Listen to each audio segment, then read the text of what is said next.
di atas soalan yang dikemukakan. Datuk Yang di-Pertua, untuk makluman ahli yang berhormat, kriteria penetapan had kelajuan kenderaan di jalan raya dan lebuh raya negara ini ditentukan oleh faktor-faktor seperti reka bentuk geometri jalan, kepadatan aliran trafik dan tahap risiko kemalangan. Faktor-faktor ini perlu diambil kira bagi memastikan reka bentuk sesuatu jalan raya atau lebuh raya itu memenuhi piawaian yang ditetapkan. Di samping itu, aspek keselamatan juga merupakan antara faktor utama dalam menentukan had kelajuan di sesuatu lokasi seperti di kawasan berkepadatan tinggi, kawasan menghampiri plaza tol, susur keluar masuk, laluan mendaki, kawasan angin lintang dan sebagainya. Oleh itu, untuk mengurangkan risiko berlaku kemalangan, had laju di kawasan-kawasan itu perlu dikurangkan berbanding had laju kebangsaan.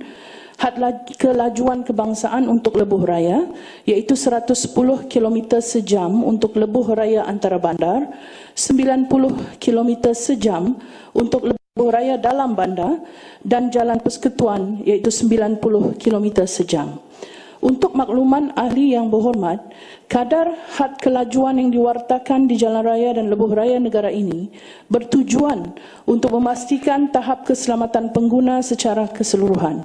Walau bagaimanapun, kementerian ini sentiasa berbincang dengan pihak Kementerian Pengangkutan dan Polis Diraja Malaysia atau PDRM daripada masa ke semasa dan bersedia untuk mengkaji had kelajuan yang diwartakan itu tertakluk kepada nasihat agensi-agensi berkenaan dan kelulusan kerajaan. Sekian, terima kasih Datuk Yang di-Pertua. Ya, sila Lumut. Datuk Yang di-Pertua, saya berpengalaman tinggal di negara maju, Jerman, selama lebih kurang 30 bulan. Pada tahun 1984, dah dikatakan negara maju. Lebuh raya mereka ataupun dipanggil autobahn, tak ada had laju pun. Mereka ada Mercedes, ada Porsche Cayenne, ada Porsche Carrera, ada BMW, ada Volkswagen Golf. Sama juga macam negara kita. Jadi saya tak faham mengapa negara kita tak boleh naikkan had laju panduan untuk pemandu-pemandu yang memiliki kereta-kereta seperti ini. Sebenarnya saya simpati dengan mereka. Kalau kita lihat di parlimen ini pun banyak kereta-kereta tersebut. Jadi di mana mereka untuk memandu?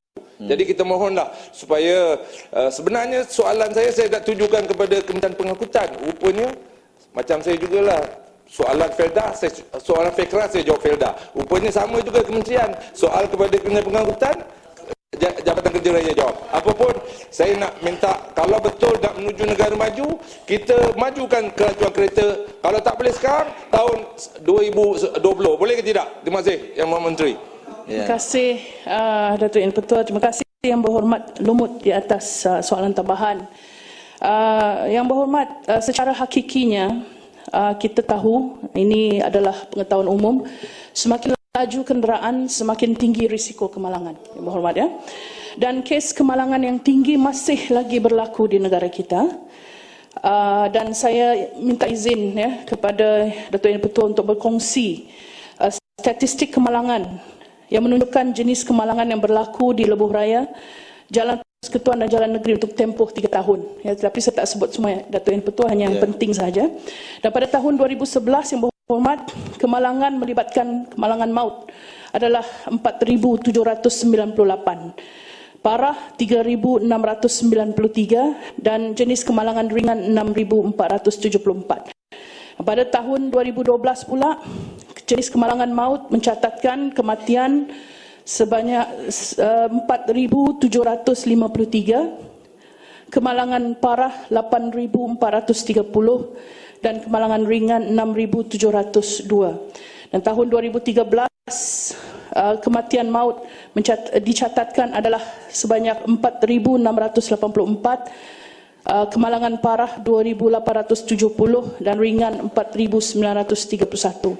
Ini yang berhormat adalah jumlah yang sangat tinggi. Ya, untuk pengetahuan yang berhormat, ya, dikatakan highway yang paling lurus adalah di Amerika Syarikat. Dan di Amerika sendiri menetapkan 140 km sejam saja. Itu yang highway lurus yang berhormat. Apalagi ya bentuk jalan dan geometri jalan kita di Malaysia ni yang berbukit bukau seperti yang kita ketahui. Dan cadangan untuk menetapkan had kelajuan berbeza di setiap lorong yang dicadangkan oleh Yang Berhormat juga akan menimbulkan konflik, Yang Berhormat, terutama sekali yang melibatkan kenderaan-kenderaan berat. Bayangkan ya, kenderaan berat kita letak had laju yang berlainan di lorong sebelah kanan dan sebelah kiri yang lain. Jadi ini akan sudah tentu menimbulkan konflik yang berat, Yang Berhormat. Dan Yang Berhormat menyebut mengenai Ferrari, ya, Lamborghini dan sebagainya. Sebenarnya Yang Berhormat hanya kita boleh katakan hanya 10% kereta yang berkuasa tinggi yang beroperasi di negara kita, dan malah yang jumlah besar ni Yang Berhormat 90% kereta di negara kita masih lagi di bawah kategori biasa ataupun kenderaan awam, Yang Berhormat. Dan jika kita meletakkan had kelajuan ini ditinggikan daripada had yang ada sedia ada, sudah tentu ianya membawa implikasi, ya, bukan sedikit kepada jenis kenderaan-kenderaan ini, Yang Berhormat. Oleh itu, Yang Berhormat, saya juga ingin nyatakan di sini bahawa reka bentuk jalan di Malaysia ini direka hanya sesuai untuk kelajuan yang tidak melebihi 120 km. Ya, teknologi geometri reka bentuk jalan ini hanya dapat menampung kelajuan yang tidak melebihi jumlah tersebut, Yang Berhormat. Jadi saya menasihatkan, mungkin jika Yang Berhormat ingin membawa kenderaan lebih laju daripada 120, kita ada sepang seket, Yang Berhormat. Mungkin Yang Berhormat bolehlah menggunakan sepang, kerana jalan yang ada di sepang seket itu desainnya atau reka bentuknya sesuai untuk kenderaan-kenderaan yang membawa kenderaan berkuasa yang dengan kelajuan yang tinggi, Yang Berhormat. Terima kasih, Datuk Yang Ketua. Ya, sekejang. Terima kasih, Datuk Yang Ketua. Kita tahu kelajuan ni memang boleh membunuh sebenarnya.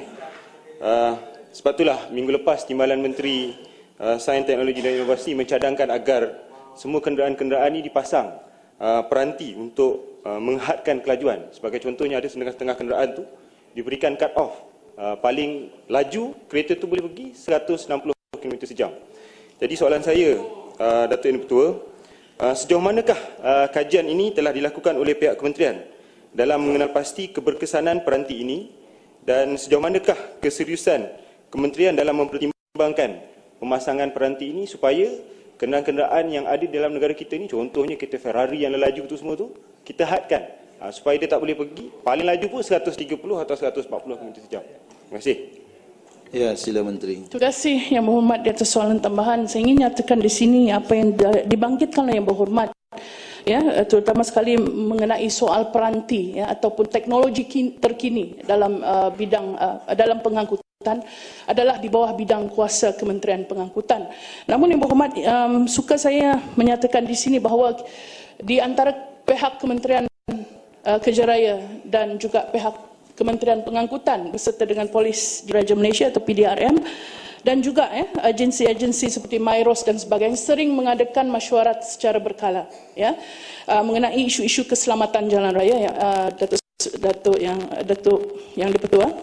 Dan dalam soal keselamatan jalan raya ini termasuklah dari segi had limit kenderaan kebangsaan, had limit kelajuan kebangsaan, dan juga soal-soal yang berkaitan dengan isu-isu keselamatan jalan raya.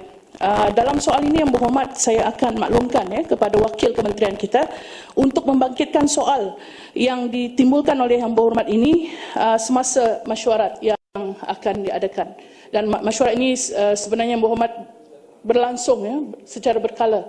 Kadang-kadang sebulan sekali, kadang mengikut keperluan. Dan ini akan kita bangkitkan dan kita juga akan berhubung dengan pihak Kementerian Pengangkutan mengenai isu ini. Terima kasih Yang Berhormat, terima kasih Datuk Yang Ketua.